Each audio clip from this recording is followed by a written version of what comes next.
Thank you for joining me. This video is about Venus in the 12th house. This concludes this series, and basically we've learned throughout this that Venus, above everything else, is a planet that makes right choices.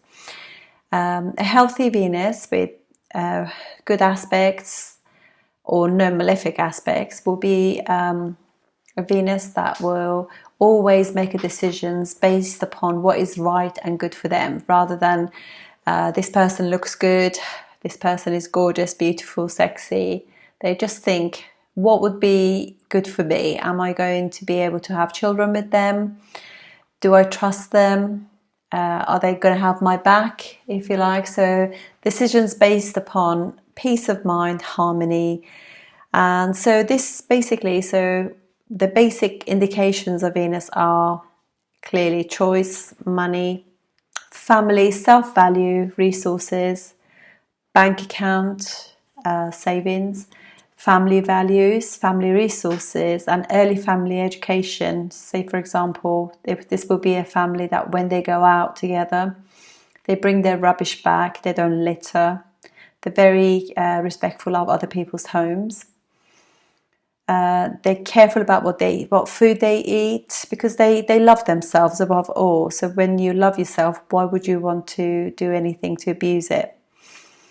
It's a Venus about enjoyment, passion, education, harmony, luxury, comfort, sensuality, creativity, the arts, music, all media forms, perfume, marriage, textiles, partnerships, commerce, business generally, diplomacy, law, devotion, compromise. So many beautiful things. And obviously, as we said, sex as well rules that.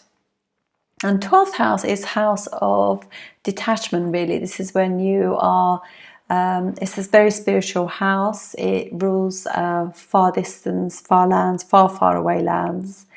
It's your sleep, your bed pleasures, is rest in your mind, yoga, meditation, mindfulness, hospitalization, recouping from an illness, imprisonment, and imagination rules all of that. So it's a very creative house, and obviously it resonates very much with Pisces, being the 12th natural zodiac sign. I always find I love Pisces. I mean, honestly, I think you just have to love all the houses, all the signs. But I think there's something so wonderful and innocent about this house, Pisces. Generally speaking, having any planets in Pisces, Pisces is not a grounded sign, so there are issues with being grounded. Those planets at early age, we can all be a little bit lost with planets in there, and I speak from experience with that, because it's just it's very it's all about the mind. It's all about imagination. So what I was going to just say about that is basically when you have Venus in the Venus is obviously a planet of love and sex and sexuality, and when it goes into the 12th house, which is a very secretive place in the zodiac, it is definitely, these people will have, it's a little bit like 8th house as well. There is the potential to actually have more, secret relationships. So it could be either you're married or you're not married, but you could be having liaisons with other people. And so there's definitely an inclination towards secret affairs. I mean, look at Trump. He has Venus and Saturn in his 12th house, and he has had secret affairs. But for the sheer fact that he's got Saturn there, he can actually commit, which is good, so... But he has had them, and he will, it's part of the personality that he has. And I don't think he's ever going to change his personality. He is what it is. But these people are romantic and artistic, creative, dreamy, and they have the most amazing imagination. So these people can be, because also it's a house that you pull yourself away to allow your imagination to kick in. So they're likely to be like authors and writers and journalists. They can have, they need to just go away and just, I mean, a journalist obviously will go to faraway lands to get his material. A creative writer or poet or painter or even a songwriter will actually, through just resting their mind, being 12th house, they will actually kick in their creativity. And I always think this is a really good thing to do, so that every now and then just allow your imagination to just do its thing, and you'll be amazed how refreshed you will be about any type of work. Anyway, so this is very much like House of Fantasy. So because Venus is there, they fantasize about sex and about love affairs and about people that they like the look of or they're attracted to. Sometimes it could be very much in their head rather than actual action, if you like. So they could meet somebody and they will have such a amazing spiritual connection with the person that in their head they could actually go through the whole process of dating, relationship, moving in together, all the lovely bits, and even the divorce. You know, that's how vivid their imagination can be. They are a little bit shy of committing. So these people can be with one person for a really long time, but commitment can be difficult for some Venus Pisces, because they really are very much connected to the higher love, to that spiritual love, God and universe. That's who they're really connected to, and they could actually get messages as well from above, be very intuitive too. Obviously, they're not very grounded unless if they have a really good Saturn in their chart. Also, the other thing that you have to understand about 12th house, 12th house is house of just actually escapism, losses, expenses. So these people can literally have addiction issues, and it could be like a cycle of they drink, they feel guilty, then they spend money, they feel guilty, then they start drinking again or eating again. So it's a very indulgent house as well. And they can literally lose themselves in spending. I know of somebody very close to me who was a secret drinker, Moon, Venus in 12th house. And when they used to drink, and then they would smoke dope, and when they felt guilty about that because they were not really looking after their family, then they would go on a spending spree, the money that they didn't have, and then the cycle will just start again, drinking, losing themselves, spending money, drinking, and it would just be a cycle that's really hard to break, because also Moon Venus is a very, very good Gemini, astrology, Raja Yoga, but you can see that it can actually, in the 12th house, in fact, in any house, you have to really be careful because it's quite an overindulgent one as well.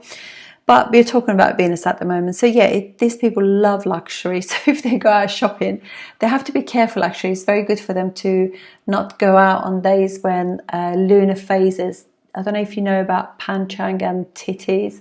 And I know it's a very funny word, but these lunar phases, they are amazing, because if there's a very unstable day where the titties change more than once, we all feel a little bit odd those days. But these people, they could just literally go mad spending money if, you know, the configuration is the same in their chart. Yeah, that's can cause them to have really, really severe debts as well. So that's that. But on the other side of it, we have some fantastic people who have this placement.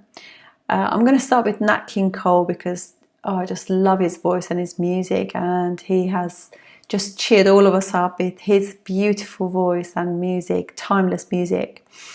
And he was a very musical person. Obviously started playing organ and then classical music, and he's obviously a singer and actor as well. He's been in many, many movies. And he's reached people overseas, you know, with his voice. He's so famous all around the world, and he's also won many accolades. One of them would be the Grammy for Lifetime Achievement in 1990. He died very young because obviously, you know, we lost him when he was only 45 years old. But look at the amount of his legacy is huge, and he's still. Pretty much you can guarantee that every Christmas he makes his songs, Christmas songs, still makes so much money. The other person is one of my favorite artists ever, Antoni Gaudí. He's so famous Spanish, such a famous Spanish, but it's difficult to actually place exactly where he falls, because he's an architect, he's a designer, he's a carpenter. He uses so many different types of forms of art in his creation. So in Spain, if you ever get, I mean, things open up and you get a chance to go down, really go and have a look at his work. Quite a lot of it is actually in Barcelona, and he, I mean, I know people talk about like Picasso being brought modernism into art, but to me, Gaudi did that. You know, this is just a personal opinion, and because he was born before Picasso. Picasso was born in 1881. He was born in 1852, and for that time, his creations are quite something really very different. It was a very conservative time, and he changed the whole surface of architecture by his designs of buildings, ceramics, stained glass, ironwork, carpentry. He brought all of these and created very, very new techniques, because up till then everything was very much to do with straight lines and you know, in obviously not necessarily in wood carving, but generally in buildings, everything, rooms were square, and he just brought completely different way of looking. I am actually going to put a link in there for one of his house in Barcelona, Casa Batia. That you will actually see. It's just amazing. All the skirting boards are curved, the doors are curved, the windows are curved. He's done it as though he's underneath. You're actually under the water, and there's like a movement in the walls and the doors. It is pretty incredible, and the use of color as well. So very flamboyant in the materials and the colors that he used. Yeah, so it kind of shows about the fantastic imagination. Now he has Venus in his 12th house, which is Leo. So Leo will be the palace, and the fourth that is yours. You know, like that's what would be to you your kingdom. So he created this kingdom of imagination. It's amazing. And whereas like Nat King Cole, he has his Venus in 12th house, but it will be his it will be like in Aries. So it's a completely different thing, really. So yeah, and you can sort of sense that with Nat King Cole. So you can see that he's got that Venusian voice with Mars in it. So yeah, whereas with Gaudi, he has got this majestic thing going on with that as well. So that's my take on Venus in the 12th house. I look forward to seeing you on my next videos. Thank you.